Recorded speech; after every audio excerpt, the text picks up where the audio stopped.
everything on here has been wheels and deals, you know. So I got a 95 Jeep Grand Cherokee ZJ. Everything on it pretty much is custom except for the body and the interior at this point. So just a quick rundown. The axles are out of an 06 LJ Wrangler.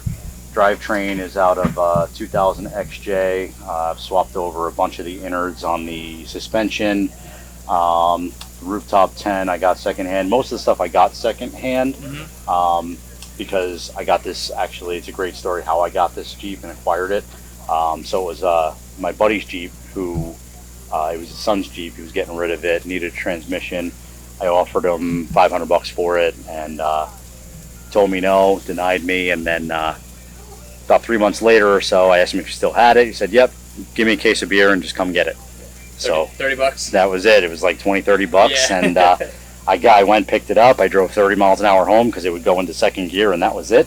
And then slapped the transmission into it, and off I went. You know, and all the money I spent into it is just all secondhand stuff because I wasn't going to spend a ton of money on something that I got for a case of beer. You know what I mean? Yeah. But yes. Shut you down is cool though. Yeah. So give it another life. that's it, man. You know, it's got right now it's got about 198,000 on the motor, and still going strong. You know, not many issues. It leaks, but you know what 30-year-old anything doesn't leak. Yeah. But yeah, I mean everything on here is all pretty much you know, the secondhand. The bumpers I got secondhand on Marketplace. You know, everything in here. As far as the interior goes, interior is all original, but I've tried to figure out, you know, different ways of what's going to work for me as far as getting everything in and setting up the way I need to set it up. Using good space here. Yeah. You know, I got the fridge there, and I just, you know, you got to do a lot of measuring because you don't have a lot of space to work with inside. But you know, a lot of measuring and a lot of, you know, trial and error, and you know, we just kind of go from there. Yeah.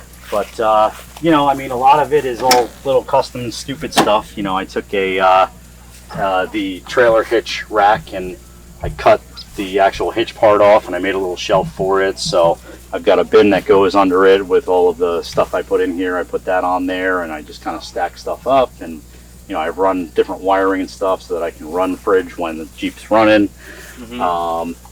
You know, and just different storage stuff, you know, again, trial and error stuff, cheap stuff, you know, I call it the cheap Jeep, you know. I had a piece of plywood that would lay across it before I got the drawer and before I did this, so I just kind of laid it, built it up a little bit so it was actually level, you know, a little bit of an air mattress, and then I wound up getting a tent from my buddy who actually I got the Jeep from.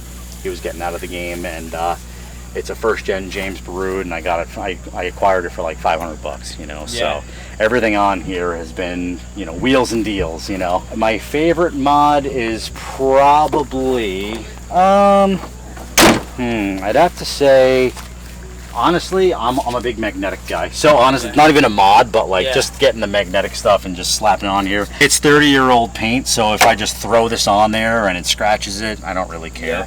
It's got a nice patina on it. Exactly, you know, it's been worked, it's been used, and it looks like it, you know. But my favorite mod that's an actual mod would probably be the axles on it. So I acquired those from another buddy of mine. He was getting rid of his LJ, he was junking it, and you know, it's a 30-44 combo. It's got 488 gears in it, lockers, the whole bit, and you know, he almost just gave them to me for like $600, you know, the whole set.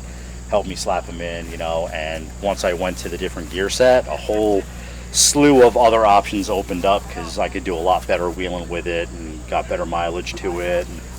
So there's probably about 4 or 5 different vehicles in this car.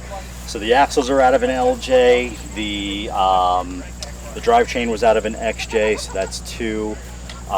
Some of the interior stuff has been out of regular XJs and different other Grand Cherokees and, you know, different years and things like that.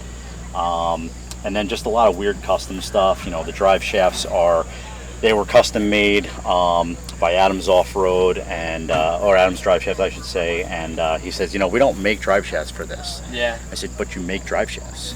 So he goes, yeah, but it's going to be like kind of a one-off. So he made them. I paid the price for them, but he made them. So you know, there's not many of them out there for that. He does a lot of XJ stuff, and so we kind of took that design and put it into that because it's just about the same setup. And a lot of stuff, you know, people really kind of, you know, are drawn to it because it's an older rig, and it's something that, you know, they grew up in, you know, riding along and going to the beach and doing this and that, whatever, you know.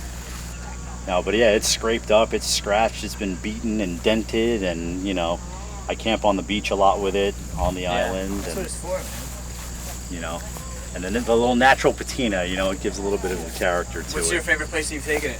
So I've been to, actually with a good friend of MLO, Ron Harrington, we did a craft beer run all the way up through Southwest Vermont up to Northeast Vermont, and that was one of the best trips that we've taken in this. That's cool. So it was 5 days, 4 nights of just going through trails, camping every night, hitting a brewery or two every single day, you know, during that 5 days, and it was a lot of fun,